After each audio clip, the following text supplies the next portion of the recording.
call the meeting to order at 10:57 a.m. Thank you all for being here. So we do have a quorum. Next, we need to approve the agenda, which was sent to you. It's very brief, obviously, and the printed agenda only includes 2 new business items. One is consideration of service level under current pandemic conditions. The second one, which is very related, is review of possible press release regarding service level. We'll have to call you back. We're on a exchange with libraries. Oh, sorry. Okay, now, before we approve the agenda, Katie would like to add an item, which is a new budget item for fiscal year 2022. We passed a draft budget, a proposed budget in December, if you'll recall. That's gone on to the county. Since then, Katie has become aware of a new opportunity, which would require an additional expense in addition to what we've already proposed. She's talked to folks in the county about that. We need to discuss that with her and decide if we want to approve that. So if there's no objection, the agenda will be as I have described, including the addition of the discussion of a new budget item. Is there any objection to the acceptance of the agenda? No. Absolutely, add the new person. Okay. So hearing no objection, the agenda is approved. We're not going to worry about minutes today. At our February meeting, we'll catch up with minutes, which would be from our December meeting and from today's meeting. I really don't have anything under Chairman's report, comments, announcements. So we'll move to new business. And let me begin by saying that, of course, I sent you yesterday a draft press release, which, as I said earlier to some of you who were tuned in, captures the essence of what Katie and her staff believe at this point is what we should be doing. Katie and I have discussed it at length. I'm on board with the idea, but it is, for now, just a proposal for the trustees to consider. And it does involve pulling back essentially to curbside soon. So I think with that, Katie, I'll turn it over to you to highlight what's in the proposal and begin to take the questions from the trustees and generally have a discussion about it. Okay, looks like we've got a couple of staff members logging in. Yeah, Patricia and Michelle. Good morning. Good morning. Good morning. Thanks for joining us. Thanks for having me. Thank you. Basically, having looked at the projections, especially the ones on the UVA COVID model, which is on the Virginia Department of Health site for the next couple of months, they're projecting for Orange County to get to around 300 new COVID cases a day for mid-February to mid-March. And from now till mid-February, it's kind of like this.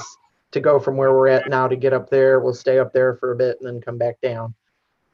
Very dull looking. Let me interject, Katie, too, that if that projection holds true, that would be essentially a doubling of where we are right now. And where we are right now, in terms of, for example, the cases in the past week in the county is far beyond where we were all summer. So if you look at the state's graph, the 7-day moving average of cases statewide, it was pretty bad in the summer going into September, and then it just takes off north October, November, December, and it started back down again recently, but now it's heading back up again. So that seems consistent with what the UVA is saying about where we're headed. Okay, Katie. Have they tried to put any kind of a cause on it? Have they tried to put any kind of a cause as to why this is happening? Family gatherings largely. Really? Yeah, the holiday gatherings. There was an article I read this morning in one of the papers about some of the experts believe that asymptomatic people are more of a problem than we had previously thought. People who don't appear to have the virus don't think they have the virus, but they've got it and they're interacting with other people. This is a concern we all have in dealing with family members, for example, or employees in Katie's case. Okay, Katie, go ahead. Yeah. That's basically one thing that's spurring this being kind of a tipping point, looking at what the forthcoming numbers are and what the current numbers are. Also, I've been monitoring, you were sent a lovely color-coded map, what the other libraries around the state are doing. And that also is at this point, more libraries are not open than are open. To try to, kind of see what our peers are up to. Are any of those, they looked, yellow or blue? Are there any hybrid models? Some of the libraries doing curbside are taking computer appointments, which is one of the things on my list to discuss whether we would like to do. Our staff is somewhat mixed on it, but I think that overall the general feeling is that if we're going to improve staff safety by going curbside, they really don't want people in here, period.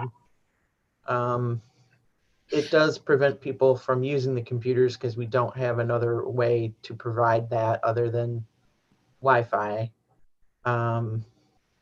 Well,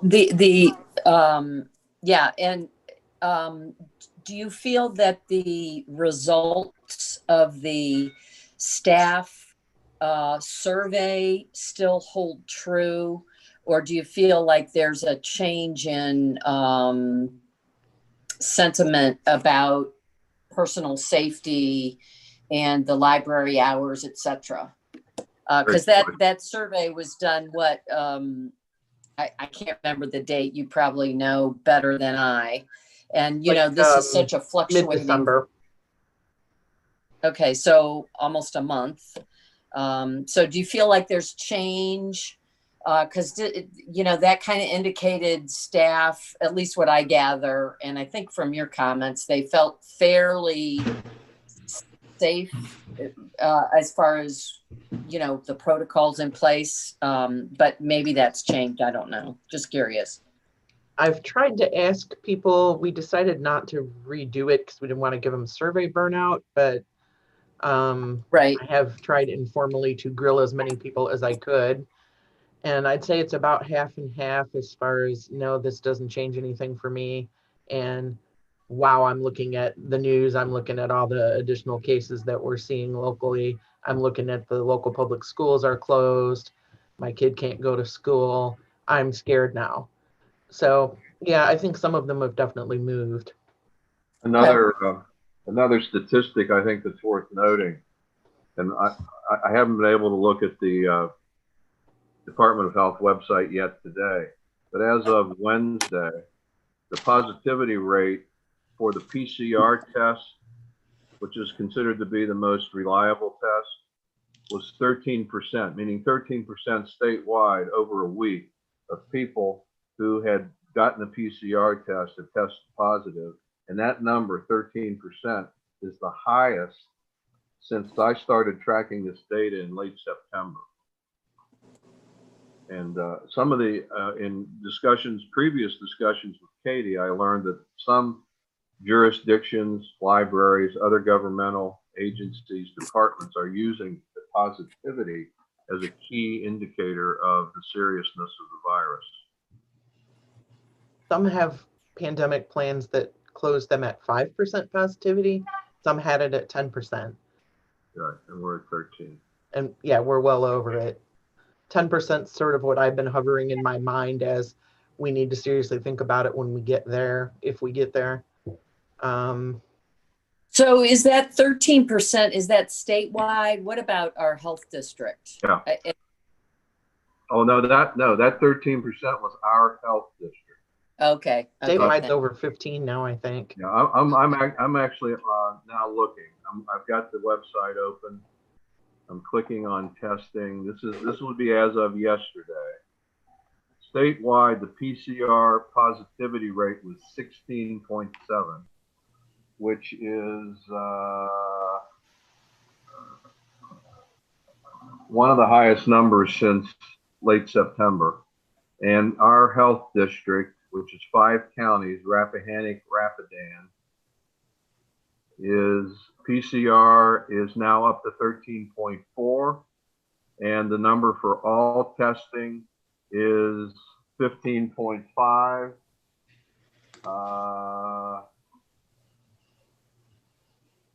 Which is the highest it's been since late September. So the 15.5 says there's an average of about 3.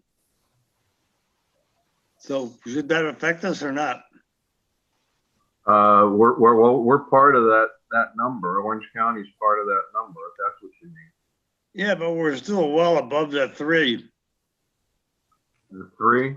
Yeah. don't- Assuming that's the average. The statewide average is 16, over 16%. All right, so as long as we're above 1/3 of that, which is what, 5.3 or so. Well, why are you dividing it? Yeah, I don't understand. Well, how many states are there? Or how many really? Oh, well, I'm trying to divide the entire number, the 16 point whatever percent.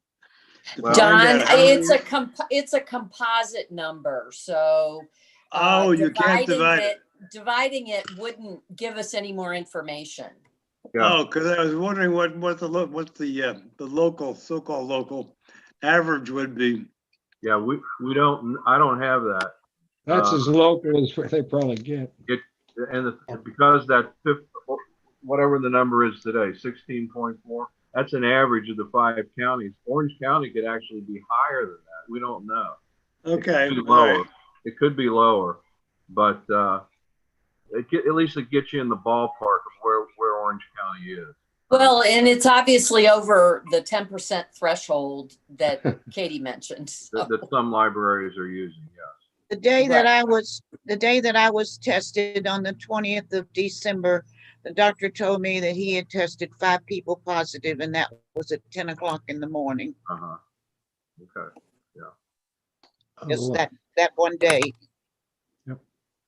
By the way, I want to welcome Terry Frick to the meeting. Hi, Terry.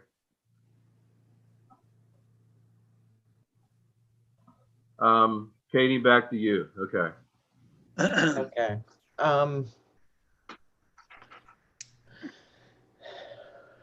We've been monitoring this for several months, and we have been open for 6 months now. And it isn't a step that we take at all lightly, but it looks like this upcoming next couple of months are going to be the worst that it is going to be. So more or less, we're thinking now is the time to take a step back so that during the absolute worst portion of this, we're able to protect the community and the staff.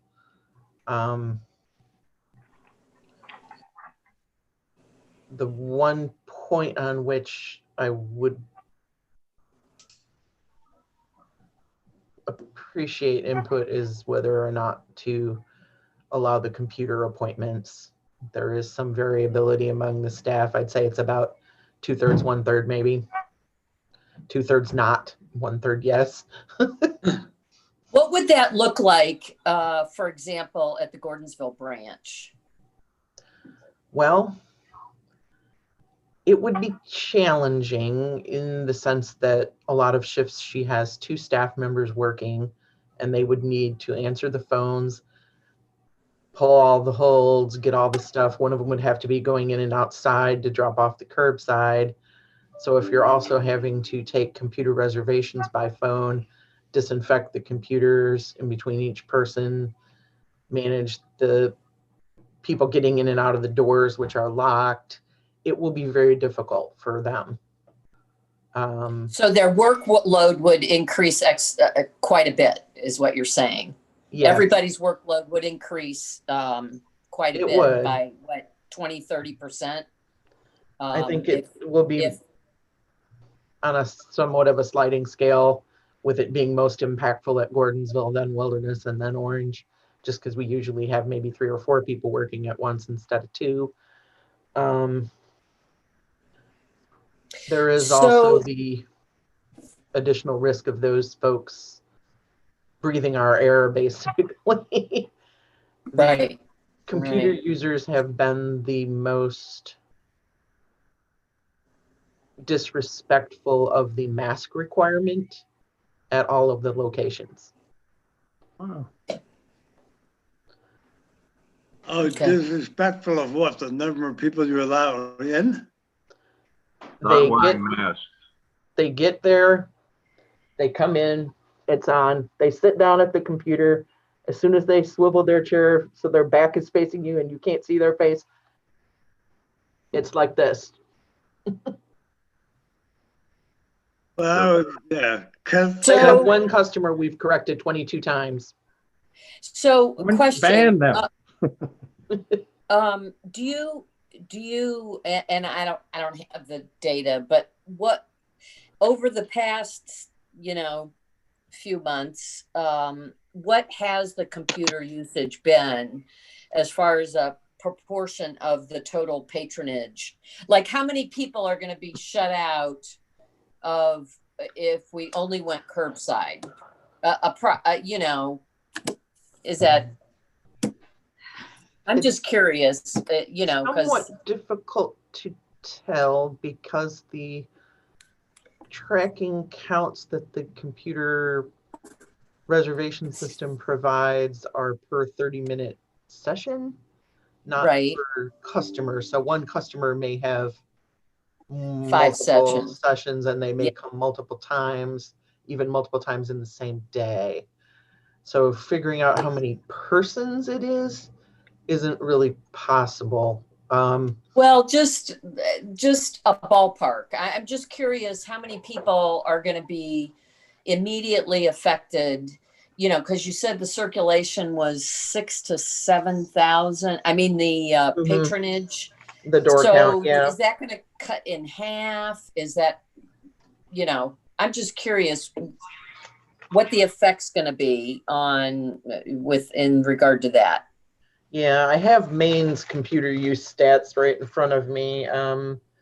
We had 207 in October, 209 in November, and 175 in December.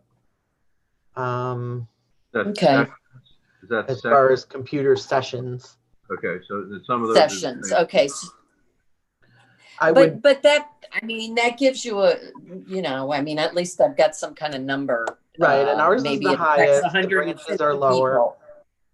It might affect 150 people or 130 people, whatever. Yeah, okay. Right. Just curious. Then there's the question. Has been, There's the question of what they're using the computer for. Katie's which we don't impression monitor. is that the majority of the computer sessions are not devoted to anything essential, like job applications, seeking unemployment benefits, health information, et cetera, et cetera. It's only an impression. Well, You can't however, what's coming up in the next few months is tax season. Right. So, printing forms and things like that, I think would be heavier usage in the next few months. Joan, did you know tax season is coming up? no. I had no idea. No clue. Who pays taxes nowadays? Very prick. Gotta get those W-2 forms out first. My mother my mother had her appointment for her vaccination online. That was in Florida. I don't know what Virginia is doing. As far as that's concerned, are they calling in to make their appointments? But my mom made hers on her computer. Yeah, I think it's all over. I'm just on that. We will have our printer on service available for curbside as far as printing goes. They can send a print job to our printer when we're closed. And when they come for curbside, they pay for it and we can give them the print job so that they will be able to print their forms. They just wouldn't be able to fill them out on our computer. Well, speaking as a user, just a regular user, basically I haven't been too well lately. But what I would like is to wander through the library section on with movies and all, pick out several of them, take them home and look at them. But I can't get in the library, so that kills that one. The only catalog I've got is the one you supply, I guess, if you log on. Is that good enough? Okay. So can people call in to make a reservation for material? Is that what you're asking, Don? Well, yeah, I guess so. I'm thinking from my situation, I always like to pick the TV up and read the back of the thing and stuff like that. And I may or may not use it. That's all. Well, if we went to curbside, you wouldn't be able to do that, but you could order those materials online and you could call in and order as well, right, Katie? Yes, and also, the basically concierge library service is what you end up with curbside. You call up and go, I want 10 Western movies, and the staff goes and pulls you 10 Westerns, and then you let us know whether you liked them or you didn't, and we try to do better the next time. Western, yeah, right. I'd like to hear from the branch managers if they've got any thoughts on all of this. Yeah, Patricia is with us, Yeah. as is Michelle. Michelle joined us a little bit ago. Yeah. Welcome all. Also want to note Terry Frick, our cataloger, is with us, and Michelle Purcell, our youth services librarian, is with us. Patricia or Michelle Beamer, any comments on the discussion up to this point? I don't like the idea of restricting people's services because that's what we're here for. But the safety of my staff is the priority to me. Uh-huh. We did just get the hotspots that people are allowed to check out. So that does expand their home computer usage more than we've had in the past. And we do have Wi-Fi available beyond the bounds of our building. So if you have a smartphone, you can come and use the computer from your car. Oh, okay. Well, yeah. Right. And I realize that a lot of people like to browse the stacks. And I'm all in favor of that because so do I. But this is an extraordinary circumstance. And a lot of people have died. Right. 14 in Orange County so far. Great. Michelle Beamer, any comments? I really don't have anything, I guess, to add to the discussion. I mean, there's pros and cons to staff and customers. It's actually more work, in my opinion, for the staff to do curbside services than it is to be open. And it's less convenient for the customer, obviously, but safety is a concern, so. Right. Katie, at this point, do you want to make a recommendation on the computer appointments? Or do you want me to just get the sense of the board? I can go around to each board member and ask what they think at this point. Do you want to make a recommendation one way or the other? Katie? If I have to, I'm going to recommend not to do it, with the reservation that if this drags on for a substantial period of time, we might want to revisit it. Okay, fair enough. If we get sufficient feedback from the users that this is really a problem for them, we would want to revisit it. Joan, what do you? Okay, John? let me try it this way, at least in the form of a motion. I move we continue as we are until the next meeting of the executive committee begins. That would be February 18th. Don, Yeah. is there, let me ask for clarification on your motion. You say continue as we are. You mean continue as we are currently to stay, keep the library open Well, yeah, to until then? the extent that it is. Okay, okay. Is there a second? Hmm. Is there a second? Hearing no second, the motion dies for lack of a second. Joan, do you have any thoughts one way or the other on the idea of the computer appointments? Not really. Joan? Well, since I've had the virus and I know how devastating it can be, I'm anything to protect the people that are working there. Okay, so you'd be opposed to the appointment? I would be. John, how about you? I would agree with Joan. I want to be and it's not going to, a lot of the stats you're looking at and projecting, it doesn't even have the variant in that's even more contagious. I mean, I just want to go as safety for the employers as we possibly can. Tina, how about you? I would say that we should go 100% curbside and notify or revisit this at our February 18th meeting and in the press release include the fact that the board is continually monitoring, or the libraries, I should say, to be able to offer more services. But at this time, we need to, protect the health of all of us and just go curbside only. There is I'd like to say. Not have walk-ins, I should Right. say. Well, I'll second that basically, because that's what you're doing now, so. And Beth, your thoughts? Yeah, I agree with everybody. I think the fact that we're having a special meeting just to protect everyone and go to curbside, it would be like ludicrous to open it up for people to come in and use the computer. I mean, it just needs to kind of negate what we're doing. So absolutely 100%. And like Tina said, go, revisit it later, maybe in a couple months or whatever, but absolutely close it, only curbside. The draft press release says near the end, the Library Board of Trustees and staff are monitoring conditions and plan to reopen the buildings when the numbers improve. Based upon projected conditions, we anticipate the curbside only service period to last at least a few weeks. And as somebody noted earlier, any part of this we can revisit anytime we wish to. Obviously, February 18th is a convenient time to do that. And that's not that far off. That's only about 5 weeks away. Exactly. So, let me just kind of review the plan.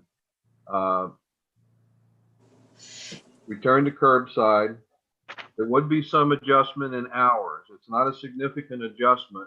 And in a moment, I'll ask Katie to just kind of capsulize what those changes are, not necessarily going through one by one. The press release emphasizes the outdoor wireless access and emphasizes people being able to get to our extensive digital collections.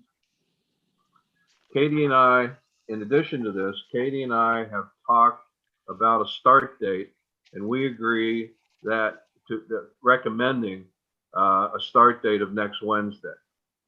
She thinks that's doable, and I appreciate the comments of any of you, including staff, on that point. But that's pretty much the essence of it. It's basically going back to curbside.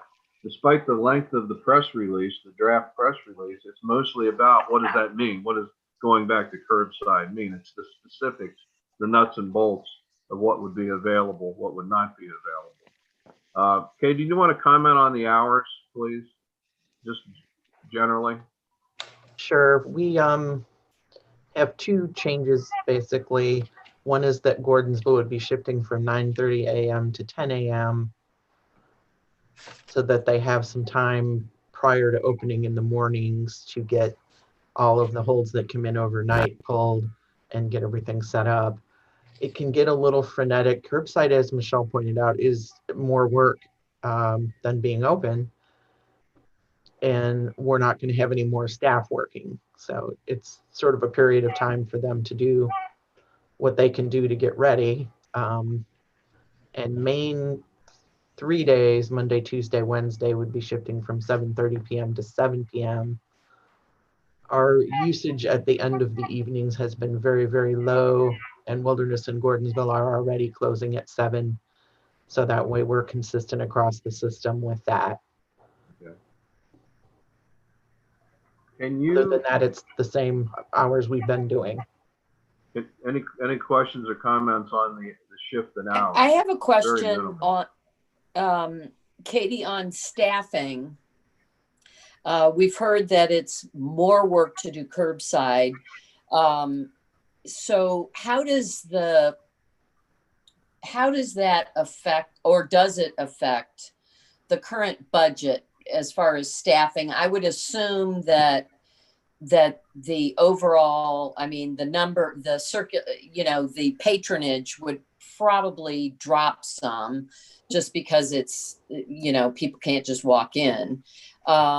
So is there any effect that you know of, and maybe we don't know yet, and need to also revisit on the budget with the curbside only staffing? I'm thinking of, part-time staff that might get their hours cut or need to add more hours, or, all of that staffing issues with curbside. And maybe we don't know the answer to that because we haven't done this yet. Well, we did briefly for the month of June, so we have some idea what it's going to feel like. At that point, we had cut the hours to like 4 hours a day, and we realized that that wasn't necessary. We could provide more hours of service. I think Gordonsville may need more staff hours, but we're basically at the halfway point in our fiscal year, and they had a position that's been open for several weeks that didn't get filled.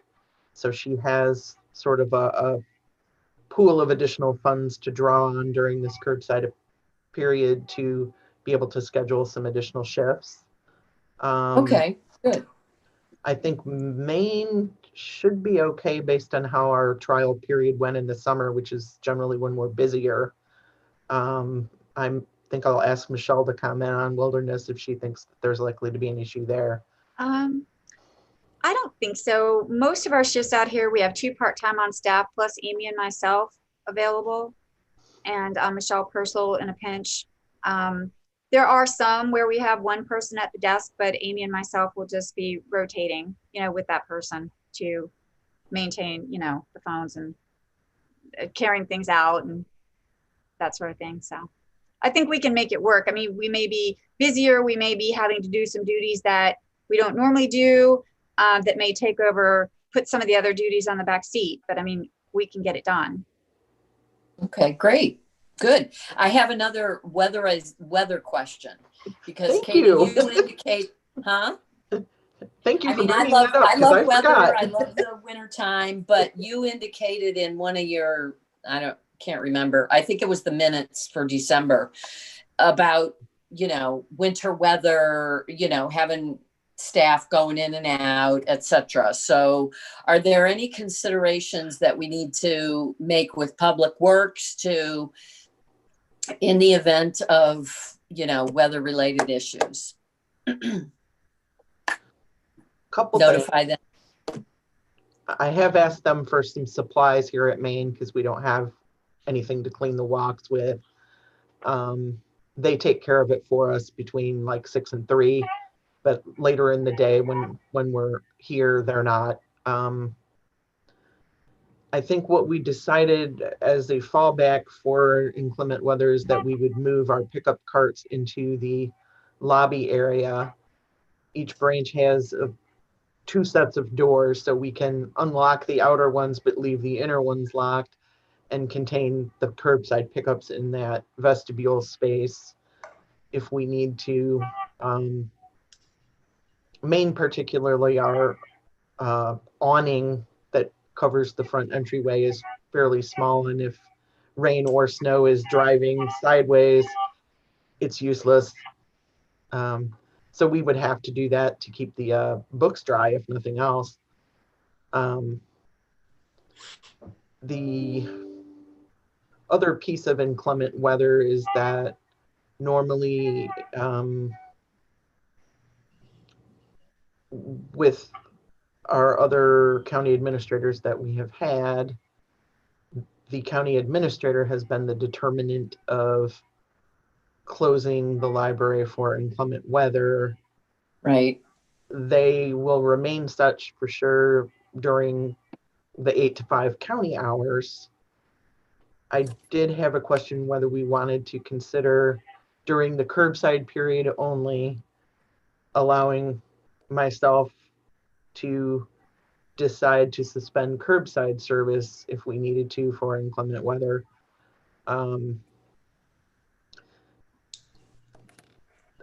To not have to contact him, say, on a Saturday.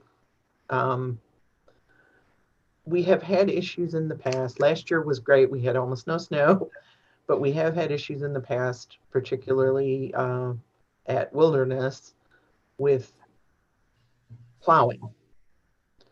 The county's snow plowing contract basically says if it snows on a weekend, we don't want you to plow till Monday morning.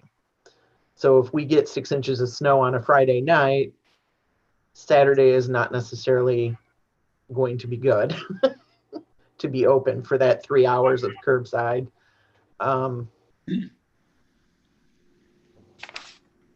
Okay, I'd like to make a motion then regarding that. And I don't know if we're too deep in our other conversation, but I'd like to make a motion that Katie Hill is able to decide, make the determination on the weekends whether to close for inclement weather based upon Mr. Voorhees' approval of that those set of conditions.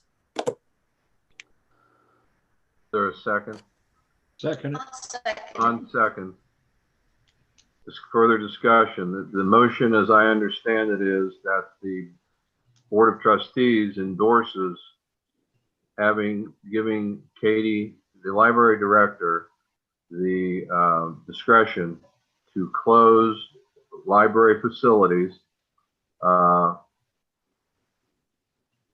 outside normal county business hours. Does that capture it, Katie?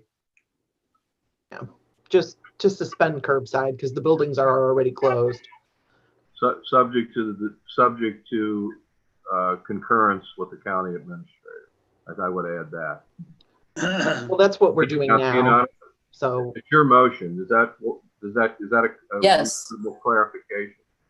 Yes. Okay. Further discussion on the motion? Hearing none, all those in favor of the motion, please. So I'm going to do a roll call in seniority order. Joan, yes or no? Yes. John? Yes. Tina? Yes. Beth? Yes. Don? Yes. Dave? Yes. It's unanimous.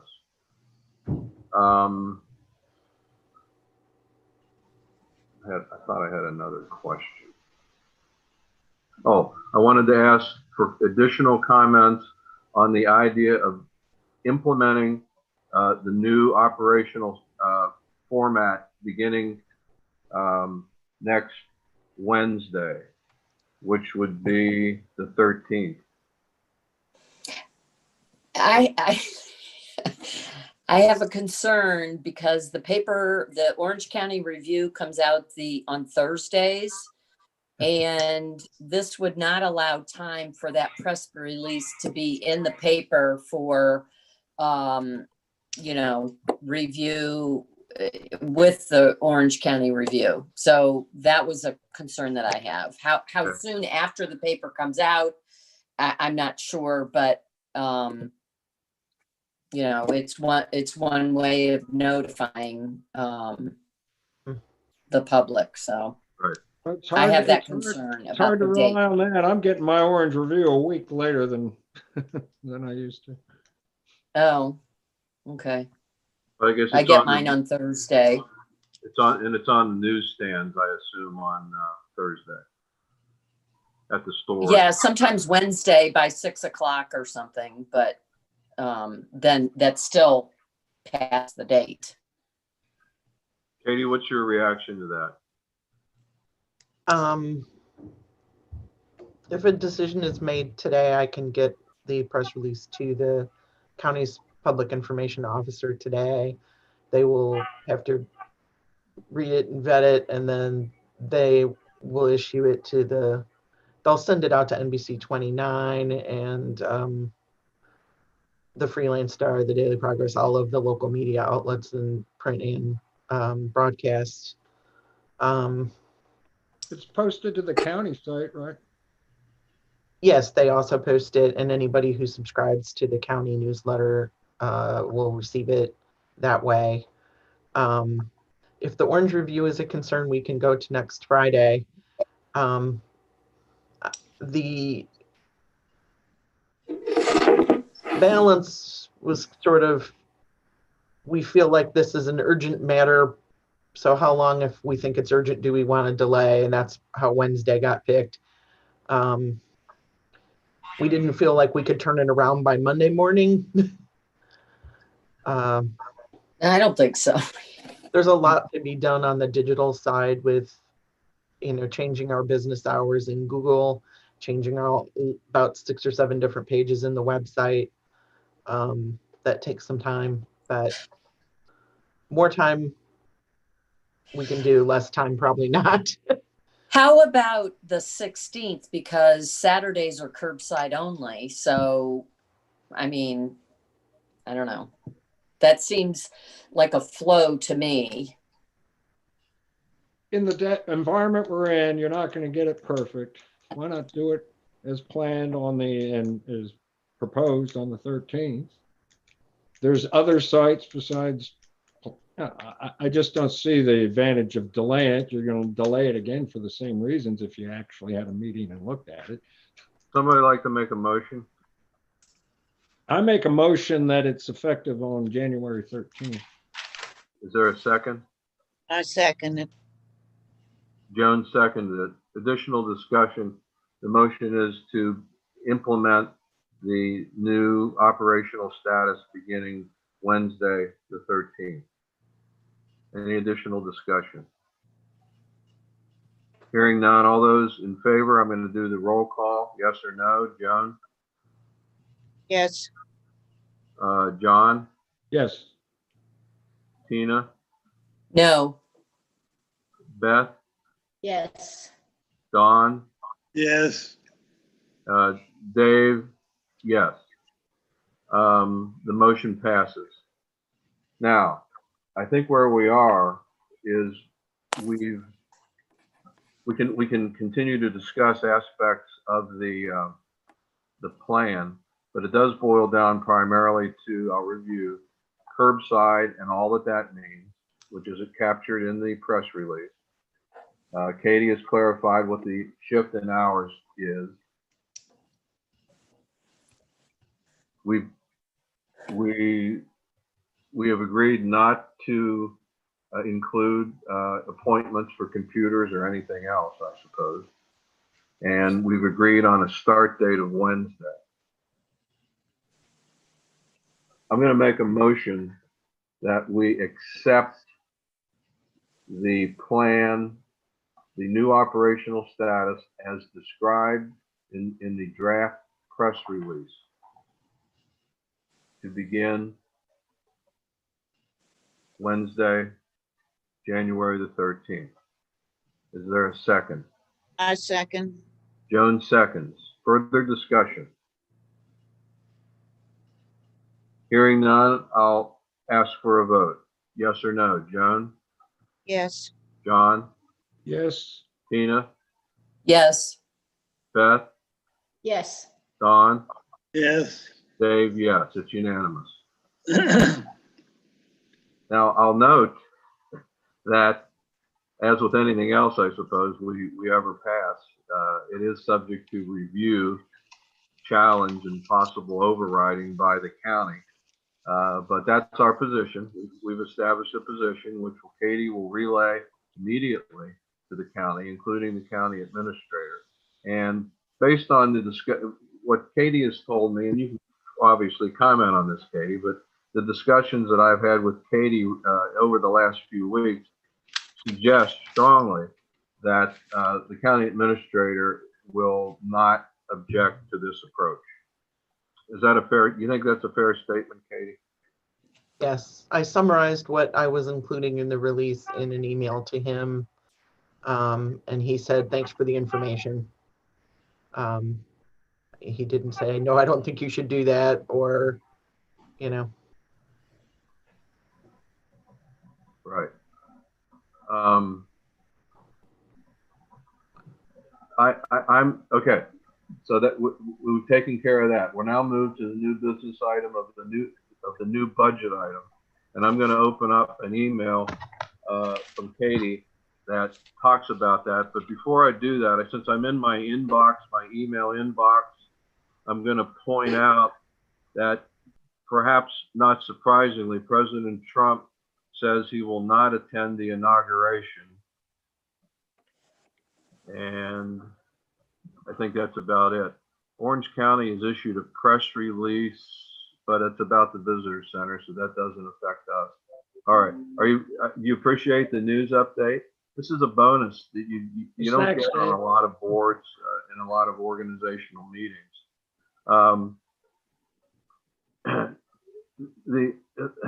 Katie would like to expand the range of our Wi-Fi so that more people in our parking lots can participate in the use of the Wi-Fi when we're closed, or even when we're open for that matter. And she had asked Comcast for pricing on this some time ago, and it's been a long time since she's been able to get the answer, but she finally got it. Her email says she is temporarily or tentatively added it as a separate line item in our budget proposal, which of course has not been approved by the county yet. It's roughly it's a hair over $15,000 a year. It would increase Wilderness and Gordonsville from 40 Megabytes. what megabytes Mm-hmm. to 100. Is megabytes, yeah, mega something. And the main library from 100 to 200. All internet traffic from Wilderness and Gordonsville is routed through Maine to get filtered. So we need more bandwidth at Maine because we have our own stuff and we have to filter theirs as well. So this is a proposal in addition to the amount of money that we already recommended to the county in our budget proposal that we approved in December.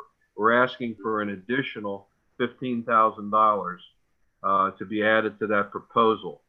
And Katie has established with Glenda that if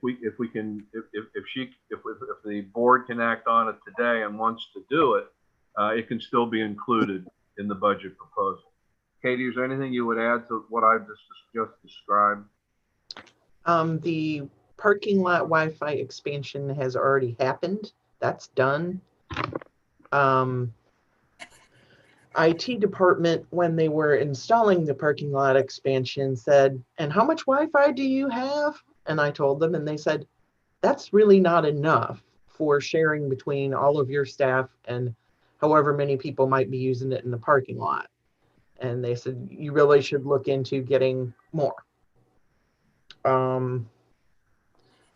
We are currently purchasing our Wi-Fi on a statewide contract, and it has step levels built into the contract. And so the amount of the increase is basically determined by what is the most cost-effective stops on the progression that are available. When we filed our E-rate paperwork back 3 or 4 months ago, I put a range of speeds for the internet, knowing that we might want to increase it, because I had this conversation with IT. However, I had a great deal of difficulty getting the pricing from Comcast. So does the 15,000 bring you up to the next step?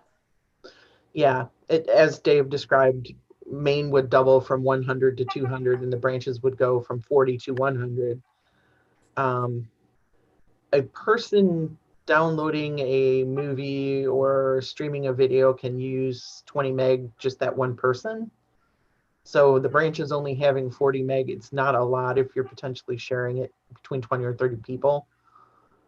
We have noticed some slowdown in our computers as staff using them. And that's generally an indicator that you maybe don't have enough pie to go around. You need a bigger pie. Okay. You said county IT suggested that we increase up to these levels, or They would like us to go even higher, but I think that this is a good compromise between, going to gigabit Ethernet, which would be awesome, but really not affordable.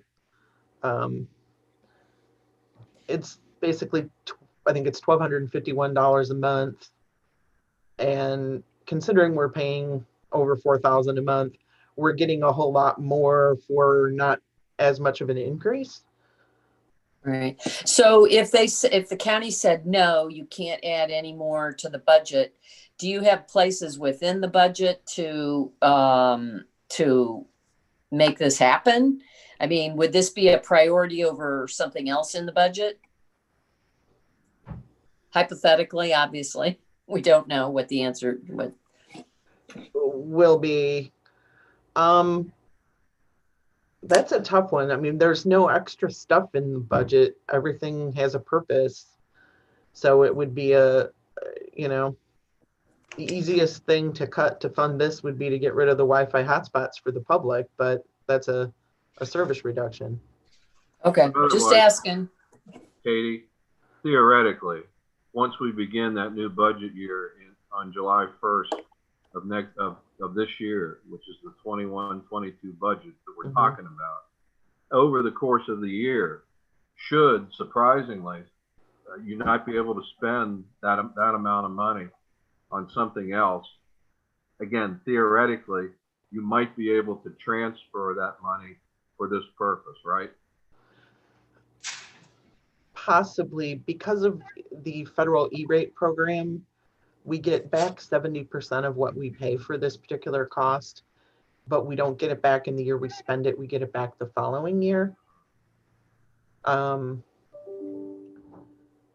The rules for that are very specific, so we really would need to start it at the beginning of the year to be in compliance. It's probably, if they don't fund it, we don't do it.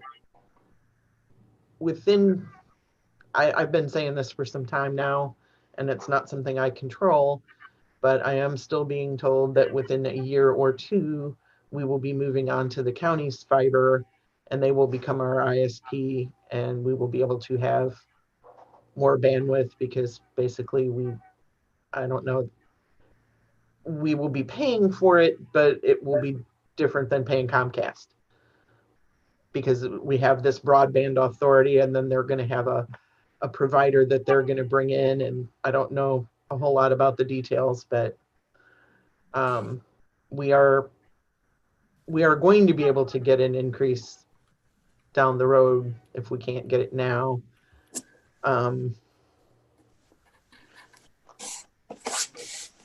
I think you ought to go for it. I mean, nothing ventured, nothing gained, especially if IT's recommending it. Katie, have you, other than was it IT department, which is good. That's a good rationale to have, their recommendation. Have you gotten any feedback from anyone else in the county hierarchy that they think this is a good idea, or it might get supported? I honestly have not discussed it with anybody over there. Okay. Other than to say, I finally got this number. Can I still put it in? Yeah. Yeah. Okay. In the environment you're faced with, it sounds like a good time to go for it. Would somebody like to make a motion? Oh, just one other discussion item. Related comment. Is this something that the board should contact their supervisors to encourage them? Or are we not at that point yet? I think at some point we'll have some sort of meeting with county administration. It might be a Zoom meeting this year, to go over our budget submissions. And at that point, maybe by the February meeting, it will have happened. I should probably get a sense for whether they're going to support it or whether it might need additional cheerleading. Yeah, we certainly have that option. We certainly have that option. By the way, Katie, now that you mentioned it, last year I accompanied you to that meeting, and I'd like to be able to do that again this time around. Would anyone like to make a motion regarding this proposed new budget item?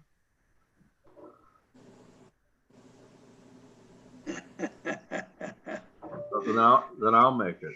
I propose that we add to our budget submission, our budget proposal for fiscal year 21-22, the addition, an addition, right? That we add an item for, I'll go back to the email. What do we call this technically? Added Wi-Fi? An increase in bandwidth from Comcast for 1 year at a cost of $15,021. Is there a second? Not A second. Second. Who was first? I wasn't watching. Joe was. That was. Doesn't matter. Okay, Joan. Joan seconded it. Additional discussion. Hearing none, I'll call for a vote. Joan, yes or no to include the new item? John? Yes. Tina? Yes. Yes. Beth or Bob? Bob, you're welcome to chime in here if you want to. Hey, Dave. Hi. Yes. Don? Yeah, I'm for it. Okay, and Dave says yes, it's unanimous. That takes care of our new business items. Before we move to consideration of adjournment, I would like to thank the staff members who participated today for tuning in. I also want to thank Katie and these folks and other folks who are not tuned in today for the discussions that you've had to date that I think allow us the board to be very well informed about how the staff feels about the way forward. You guys continue to do good work, and there appears to continue to be great communication among the senior staff members. I also want to thank all the trustees, including a couple who are sort of under the weather, for participating today and helping us move through this expeditiously. Katie, is there anything else you would like to say before I entertain adjournment? Just a general wish that everybody, has a good 2021. That maybe it will be a better year than last year. I'll tell you what, if it's worse, we've got some serious problems. Yeah. couldn't- I would like to thank Dave for checking on me periodically. Nobody knows how much you appreciate somebody out there who really cares. And I just thank all of you all for your concern, and God be willing, I'm going to get well soon. Thank you. Okay, thank you. I Thank hope you. you feel Tina. better soon. Thank you. Yeah, take I care. did have one other thought. I should have brought it up earlier before we passed the motion on the operational status. Well, how does the staff feel about the idea of delivering to patrons' homes library materials? I'm kidding. Now I can laugh. All right. Heck of a silence there. Well, again, I thank everybody for their participation today. The next trustee meeting, board meeting, is February the 18th at 4 o'clock. As always, we reserve the right, should something dramatic occur between now and then, to have a special meeting or emergency meeting. Is there anything else that any board member would like to bring up for the good of the order? Dave, we can only have that meeting outside of our regular schedule, and if it's library business, no other world events. Okay. Ugh. You want to hear the NBA scores from last night? I love your aside. I think Virginia won. Okay. It's time for adjournment. If there's no objection, we will stand adjourned. Is there any objection? Then the meeting is adjourned at 11:59. Stay healthy, stay smart, and we'll all be in touch. Take care. You too. Take care. Bye-bye. Thanks, everybody. Bye. Thank you. So good to see you guys.